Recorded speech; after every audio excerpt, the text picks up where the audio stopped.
Ratusan nelayan di pesisir Teluk Bandar Lampung Rabu siang menggelar sedekah laut atau ruat laut. Acara ini melibatkan 50 kapal nelayan berukuran besar untuk mengangkut warga saat melarung kepala kerbau ke tengah laut. Tujuan ruat laut untuk mempererat silaturahmi antar nelayan sebagai simbol rasa syukur atas rezeki yang melimpah dan meminta keselamatan nelayan saat melaut.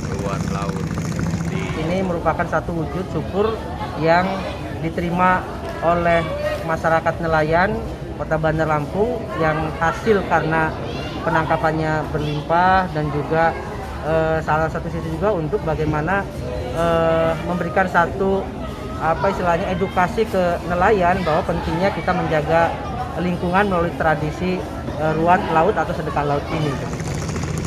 Ruat laut biasanya digelar setiap bulan Muharram atau bulan Suro. Namun sejak 3 tahun terakhir, tradisi ini dihentikan karena pandemi. Ya, dan insya Allah ini ada kegiatan setiap tahun berikutnya insya Allah kalau tidak ada COVID kita akan laksanakan tiap tahun bersama dengan para nelayan dan ini merupakan event wisata juga bagi pemerintah Kota Bandar Lampung. Petugas BPBD mengawal keselamatan peserta saat melarung kepala kerbau di tengah laut. BPBD menurunkan 2 kapal siaga evakuasi yakni kapal Basudewa dan Richard Invincible 02.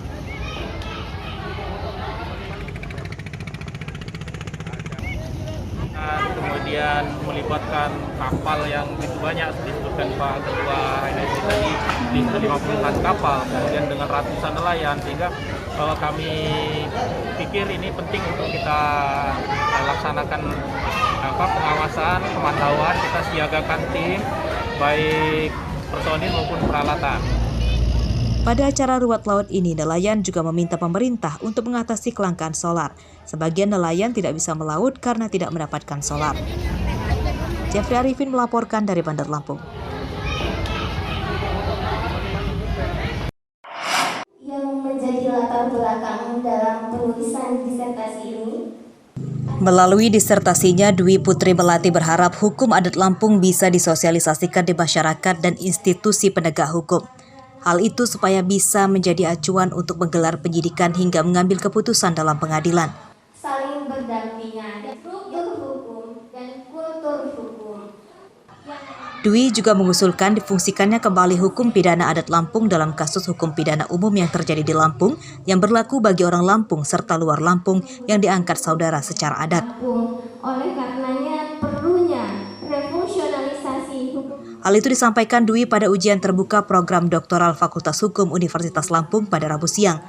Dwi kemudian dinyatakan menjadi doktor lulusan dari Fakultas Hukum Unila yang pertama. Tentunya harus jadi perhatian kita semua para penegak hukum bahwa di Lampung ini memiliki hukum pidana adat yang memang harus diterapkan karena merupakan kearifan masyarakat adat Lampung yang menjunjung tinggi nilai-nilai Pancasila, sehingga memang harus benar-benar diperhatikan dan kita tegakkan. Fakultas Hukum Unila menyatakan Dwi adalah doktor pertama karena disertasinya dianggap sangat baik mengangkat nilai-nilai hukum pidana adat Lampung. Sangat sesuai dengan flagship atau kekhasan atau keunggulan dari program studi doktor kami di sini, bahwa program studi kami kekhasannya atau keunggulannya adalah berkaitan dengan nilai-nilai hukum Pancasila, ya. Dan disertasi beliau mengangkat tema tentang hukum pidana adat Lampung, ya, sesuai dengan kearifan masyarakat Lampung, sehingga tema ini sangat relevan, ya, sangat relevan dengan kekhasan atau keunggulan yang ada di program studi kami.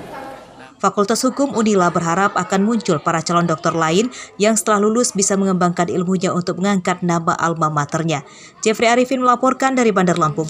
Teori konsep kearifan Nawawi Arif SH.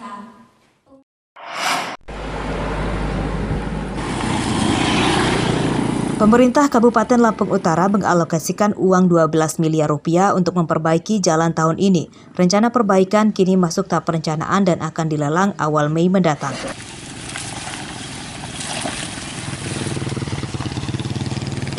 Kepala Dinas Pekerjaan Umum dan Perumahan Rakyat Lampung Utara mengatakan alokasi dana perbaikan jalan tahun ini sangat minim karena keterbatasan anggaran kas daerah. Sekitar 18 titik jalan akan diperbaiki tahun ini. Perbaikan diprioritaskan pada kategori kerusakan parah dan ruas jalan pendek.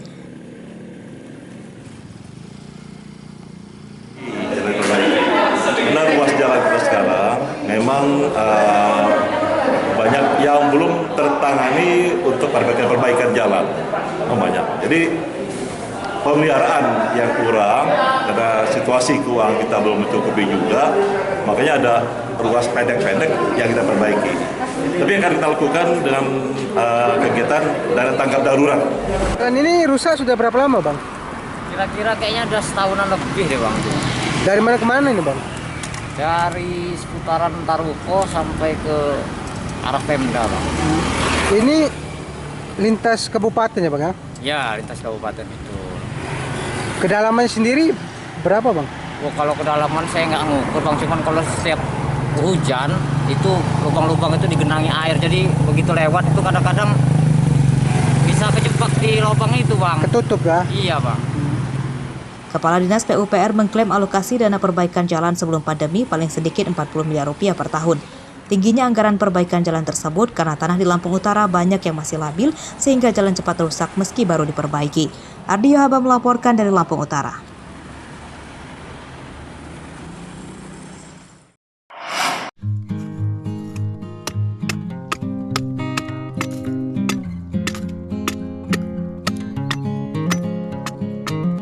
Pembuat gula merah dari nira aren mungkin sudah tidak asing lagi.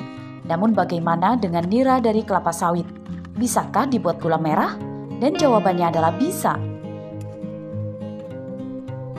Salah satunya ditekuni oleh Kuswinarso, warga Kampung Agung Jaya, Kecamatan Banjarmargo, Tulang Bawang. Gula merah buatannya diambilnya dari limbah batang kelapa sawit, bukan dari pohon yang masih produktif. Sehari-hari, pria ini berburu batang kelapa sawit yang sudah ditebang untuk diambil niranya.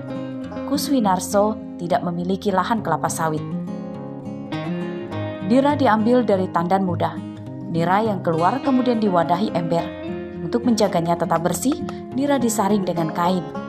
Limbah batang sawit yang baru ditebang bisa menghasilkan 5 liter nira dan bisa digunakan untuk membuat 1 kilogram gula merah. Batang sawit yang sudah lebih dari 2 hari ditebang, maka akan berkurang niranya.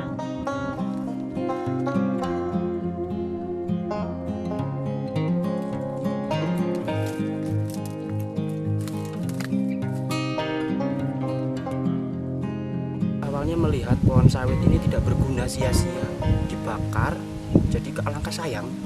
Nah, terus punya inisiatif, pohon sawit tersebut gimana caranya bermanfaat, bisa ada nilai ekonomisnya. Nah, punyalah pengalaman gitu, merantau di suatu kampung tersebut, mempunyai ide. Saya lah menjadi terinspirasi dari desa tersebut. Pulang, hasilnya saya mencoba satu pohon sawit saya olah. Sampai sekarang akhirnya begitu. Airnya sendiri gunanya itu apa, Pak? Nah, air tersebut kita bikin gula, namanya gula sawit. Sangat lumayan hasilnya karena pohon sawit tersebut satu batang bisa menghasilkan 5 liter nyampe 17 liter per hari. Jadi kalau kita bikin gula, untuk 1 kilo gula kita butuh air nira 5 liter situ. Jadi rendemennya itu 20%, untuk 100 kilo jadi gulanya cuma 20 kilo. Nah, di situ. Gula merah kelapa sawit sama dengan gula merah aren.